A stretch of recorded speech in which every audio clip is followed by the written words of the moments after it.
loss against Perth the last couple of weeks, like there must be a real buzz now. We put 4 away one week with 3 last week against your old team, the Wanderers. Give us your thoughts on the feeling in the camp heading into this MacArthur game. Yeah, a few mixed emotions there, but happy overall to get the performance and obviously the win at the end of the game. For me as a defender, clean sheet is most important. So, no, we just got to move on to take it game by game.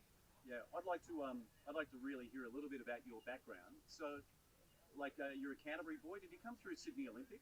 And tell us more about that pathway because such a legendary football club. Yeah, obviously as a Greek Sydney boy, coming through Sydney Olympic, the ranks, then moving on to Sydney FC a few years later.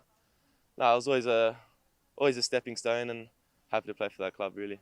Yeah, and always a defender in your career? Nah, signed for Sydney FC as a number 10 winger, so made a bit of a transition through my time, but as I got taller, started to drop down and play centre back, but no, really loving it. It's good. That's incredible, mate. So you've gone from a 10 to the back 4 and central defender. Yeah, it's been quite a transition, but yeah, slowly, it's working good.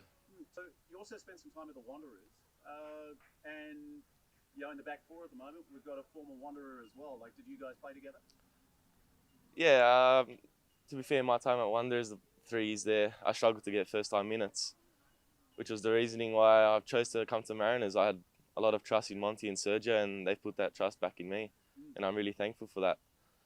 Yeah, but Tommy was more involved in the first team. I only got 10 minutes last year, so to get this opportunity this year was very good and very grateful. Just tell me about that back 4 at the moment and your understanding with each other. Like, you got another guy in Jacob Farrell, Central Coast born and bred. Tommy, who played on the right side last week, and then Brian. Like, he's like the elder statesman, isn't he? But yeah. Tell us about how that combination feels to you. Especially with Brian and Vuka, that trio that we form. It's obviously a partnership that you can dream of, and Brian with his power, acceleration, and maturity, I can hopefully bring that into my game and learn off him. But with Vuka, with the experience, seeing him go to the Socceroos, it just gives me a pathway and dream that I can one day go to a World Cup just like him. Yeah, great answer, mate. And with Brian, I saw something awesome, that there's some shirts from a local football club heading over to his village. Can you tell us more about that? Yeah, I've seen that.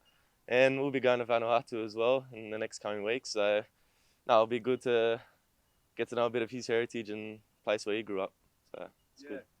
Also, mate, tell us about your pathway with the young Socceroos. So, not only are you a sensational player, but you're captain of that squad. And tell us about that experience. Yeah, it was a good moment for myself and my family. My mum was obviously honoured. So, it was a good experience and happy to come away. I've qualified for the Asian Cup. Yeah, awesome. And let me just ask a couple of questions about this weekend. So, MacArthur, when I commentated on them last year, probably one of the key things was that they're a hard team to break down. Is that what you're seeing? I know they might have had back-to-back losses. They're on 5 points at the moment, but a win gets them right back in the hunt. Is that what you're seeing in the video sessions? That they're pretty hard to break down? Yeah, that's exactly right. You can never sleep in this league. Game by game, you have to take it 100%. And here, there's hot competition for spots. If you don't perform, you can be out of the team and struggle to get back in. So we have to be ready. And at home, you always want the 3 points. You have to create a fortress. So we'll be looking to do that on the weekend. Yeah, and Nectar, you said about your aspirations about playing at the highest level. What an exciting week for the club. Like to have 3 players named and booking their spot to be at a FIFA World Cup. Yeah, it's a dream really, but obviously 3 of us boys have done it, so it creates a pathway for us and hopefully many more to come in the future. And for myself, it would be a dream to play at a World Cup.